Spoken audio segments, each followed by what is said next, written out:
যে পশ্চিমবঙ্গের মানুষ ভোট দিতে পারে না আর মরে যাওয়া দাদু ঠাকুমারা এসে ভোট দিয়ে চলে যায়, তার মানে পশ্চিমবঙ্গে গণতন্ত্র নেই। পশ্চিমবঙ্গের মানুষ বোধহয় পশ্চিমবঙ্গের কোনো মুখ্যমন্ত্রীকে এইভাবে দেখতে চান না। আমি তো তৃণমূলে ভোট দিই না, মানুষকে ভোট দিতে মানা করি, এবং তৃণমূলের সব খারাপ দিকগুলো এবং তৃণমূলের ফলে যা যা ক্ষতি হচ্ছে সেগুলো মানুষের কাছে চিৎকার করে আমরা বলছি। পশ্চিমবঙ্গের মানুষ কোনো রাজনৈতিক নেতৃত্বকে দেখতে চায় না এভাবে।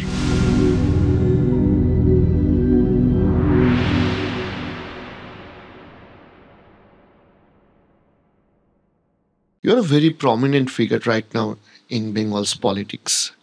তোমার চোখে মমতা বন্দ্যোপাধ্যায় কেমন? তুমি মমতা বন্দ্যোপাধ্যায়কে কি চোখে দেখো বা তার সম্পর্কে তোমার মতামত কি? আমি মমতা বন্দ্যোপাধ্যায়কে কিভাবে দেখি তার থেকে বড় কথা হলো পশ্চিমবঙ্গের মানুষ মমতা বন্দ্যোপাধ্যায়কে কিভাবে দেখেছিল, কিভাবে দেখতে চেয়েছিল আর কিভাবে দেখছে। তাহলে তার আগে সব থেকে একদম কোর কথায় আসতে হবে যে আরএসএস মমতা ব্যানার্জিকে কেমন করে দেখেছে। আরএসএস মমতা ব্যানার্জিকে দেখেছে সাক্ষাৎ দুর্গা হিসাবে। কোন আরএসএস? যে আরএসএস মনুবাদী দৃষ্টিভঙ্গিতে চলবে, যে আরএসএস বিজেপিকে দিয়ে ইলেকটোরাল বন্ডে টাকা খাবে, যে আরএসএস বিজেপিকে দিয়ে আমাদের বিভিন্ন রাষ্ট্রায়ত্ত ক্ষেত্র, রেল, বিএসএনএল, কয়লা খনিগুলোকে বেচে দেবে, 8 ঘন্টার কাজকে 16 ঘন্টা 12 ঘন্টা করবে, শ্রমিকদের মিনিমাম ওয়েজ দেবে না, কৃষকরা সুইসাইড করবে, মেয়েদের উপর অত্যাচার হবে, আমাদের সিলেবাস পাল্টে যাবে, আমাদের আইন পাল্টে যাবে। সেই আরএসএস, যে আরএসএস গোটা দেশকে একদিকে নিয়ে যেতে চায়, যে আরএসএস দলিত, আদিবাসী, নিচু জাতিদেরকে রাখতে চায় না, যে আরএসএস গোটা ভারতবর্ষে দাঙ্গা লাগাতে চাইছে, পশ্চিমবঙ্গে প্রত্যেক দিন দাঙ্গার পরিবেশকে সৃষ্টি করতে চাইছে, সেই আরএসএসের কাছে কিন্তু মমতা ব্যানার্জি খুব প্রিয়। কেন? সাক্ষাৎ দুর্গা। মমতা ব্যানার্জি আরএসএসের মোহন ভাগবত পশ্চিমবঙ্গে এসে উনি বলেন, মানে যখন আমরা এখানে আলোচনা করছি যে পশ্চিমবঙ্গের মানুষ ভোট দিতে পারে না আর মরে যাওয়া দাদু ঠাকুমারা এসে ভোট দিয়ে চলে যায়, তার মানে পশ্চিমবঙ্গে গণতন্ত্র নেই।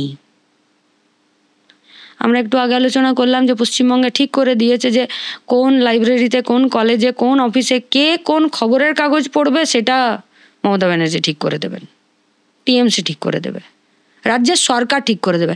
আচ্ছা, রাজ্যের সরকার কখনো ঠিক করতে পারে? আমার জানা নেই যে কে কোন খবরের কাগজ পড়বে। তাহলে যে খবরের কাগজ পড়তে পারবে না, যে খবরের কাগজটা, সেই খবরের কাগজটা ব্যান করা উচিত। আমি জানি না, জানতে হবে যে যদি কোনো সরকার কোনো একটা খবরের কাগজকে পড়তে বন্ধ করে তাহলে সেই খবরের কাগজটা কারো জন্যই পড়া ঠিক নয়, তাই না?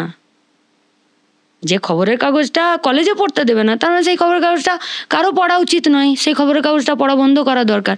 তাহলে সেই খবরের কাগজটা আপনি বাতিল করে দিন, ব্যান করে দিন, কিন্তু তা করছেন না। তার মানে পশ্চিমবঙ্গে মমতা ব্যানার্জি তৃণমূলের মমতা ব্যানার্জি। আবার এই তৃণমূলের মমতা ব্যানার্জিকে আরএসএসের মোহন ভাগবতের এত পছন্দ, যখন আমরা সবাই বলছি গণতন্ত্র নেই, তখন উনি বলছেন 2011-র পরে পশ্চিমবঙ্গে গণতন্ত্র ফিরে এসছে, তবে তো আমরা আমাদের এত আরএসএসের শাখা করতে পারছি, এত আরএসএস পরিচালিত স্কুল চালাতে পারছি। আচ্ছা, তোমাদের এত স্কুল চালানোর প্রয়োজন কি? আমাদের তো পশ্চিমবঙ্গে প্রচুর স্কুল ছিল, এত সরকারি স্কুল, এত সরকারি কলেজ, এত সরকারি ইউনিভার্সিটি, এত এসএসকে, এত এমএসকে, এত আইসিডিএস, এত প্রি প্রাইমারি। তাহলে হঠাৎ করে পশ্চিমবঙ্গে একদিকে ড্রপ আউট বাড়ছে আর একদিকে আরএসএসের স্কুল বাড়ছে, তাহলে পশ্চিমবঙ্গে সরকারি স্কুল বন্ধ হচ্ছে। আচ্ছা, পশ্চিমবঙ্গের মানুষ কি মমতা ব্যানার্জিকে এইভাবে দেখতে চেয়েছেন? পশ্চিমবঙ্গে তৃণমূলের নেত্রী মমতা ব্যানার্জি আর পশ্চিমবঙ্গের মুখ্যমন্ত্রী মমতা ব্যানার্জি যখন মঞ্চে ওঠেন তখন, আমি তো তৃণমূলে ভোট দিই না, মানুষকে ভোট দিতে মানা করি, এবং তৃণমূলের সব খারাপ দিকগুলো এবং তৃণমূলের ফলে যা যা ক্ষতি হচ্ছে সেগুলো মানুষের কাছে চিৎকার করে আমরা বলছি। কিন্তু আজকে পশ্চিমবঙ্গের মুখ্যমন্ত্রী কে? মমতা ব্যানার্জি।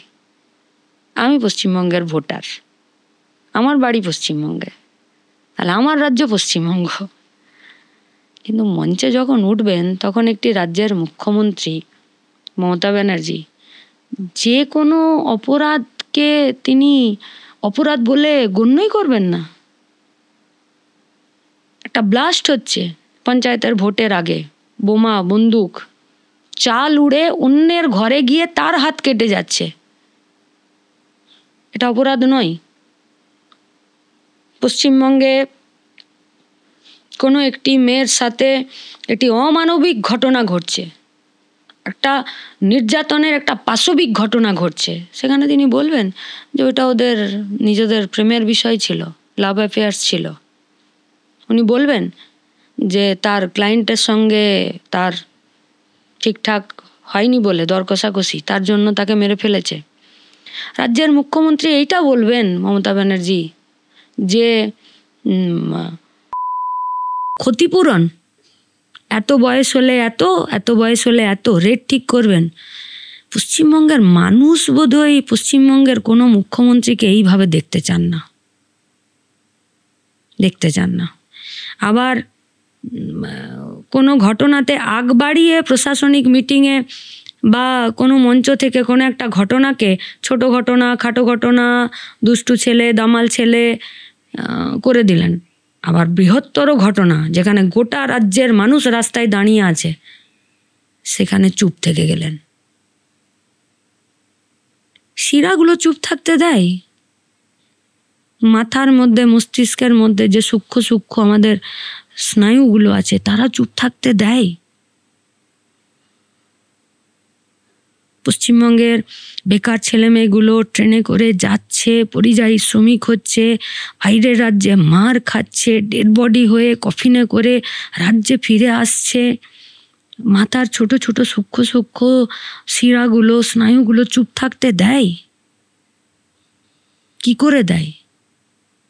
পশ্চিমবঙ্গের মানুষ কোনো রাজনৈতিক নেতৃত্বকে দেখতে চায় না এভাবে। রাজনৈতিক নেতৃত্ব কেন, পশ্চিমবঙ্গের মানুষ নিজের বাড়িতে কোনো মানুষকে এভাবে দেখতে চায় না। আমার একটাই কথা বলার আছে যে অনেক শুভেচ্ছা রইল। তোমার সামনের ভোট আসছে, সামনের অনেক লড়াই। রিকোয়েস্ট একটাই যে পুরো গল্পটা শেষ হলো না, পরে আরও একটা দিন কিন্তু সময় দিতে হবে। পশ্চিমবঙ্গের তো গল্প নয়, প্রত্যেক দিনের কি বলবো, এরা জীবন গাথা চলছে।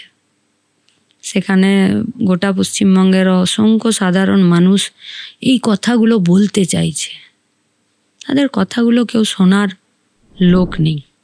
সিপিআইএম জানকবুল চেষ্টা করছে মানুষের কথা, আমাদের কথা, যেটা এক কথা, সেই কথাটা মানুষ যাতে নিজের মুখে সোচ্চারে ভয়হীনভাবে পশ্চিমবঙ্গে বলতে পারে। ফলত সে কথা তো চলবে এবং গোটা পশ্চিমবঙ্গের মানুষ কথা বলবে।